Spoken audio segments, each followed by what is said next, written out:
हाँ हेलो। कहाँ बाड़ा? घरे बनी। अरे जल्दी आवा ना। अरे इतना जल्दी कब आ? हमरा ये सब कुछ नहीं के सुने के, जल्दी आवा ना। अरे तो इतना घबराइल काहे बड़ू? हमरा जिंदगी और मौत के सवाल बा, प्लीज जल्दी आ जाना। ठीक बा आओ।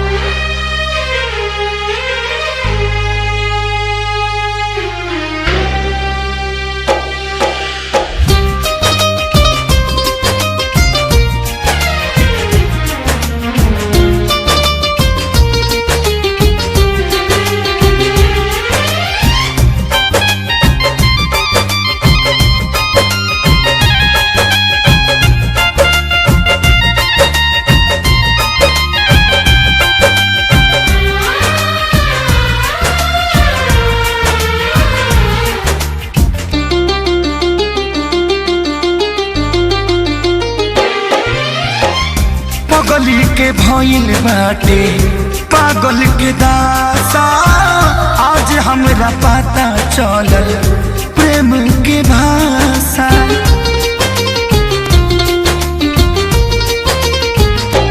हाँ पगली के भइल बाटे पागल के दासा, आज हमरा पता चलल प्रेम के भाषा। रोते रोते मिले हमसे आयल बड़ी, रोते रोते मिले हमसे आयल बड़ी। हमर जान आज हरदी से लटाइल बड़ी, हमर जान आज हरदी से लटाइल बड़ी।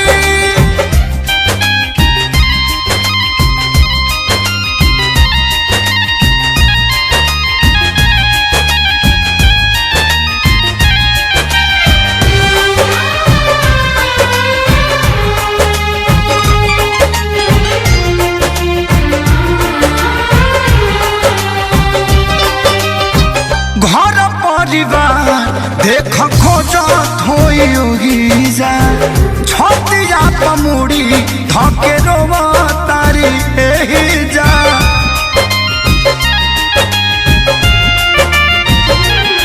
हथवा के मेहंदी मिटावेली इ तो हमरे के समझावेली, अखिया बाल राइल पागा लाइल बड़ी, अखिया बाल राइल पागा लाइल बड़ी।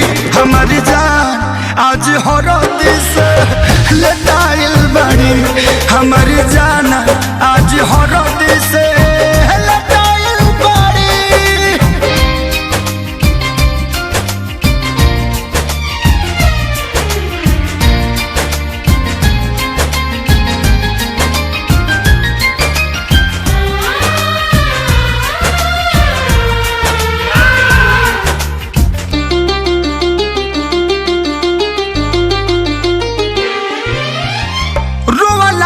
इनका झरे बनावा के पाता, प्यार के मतलब रब जिया जुए बुझाता।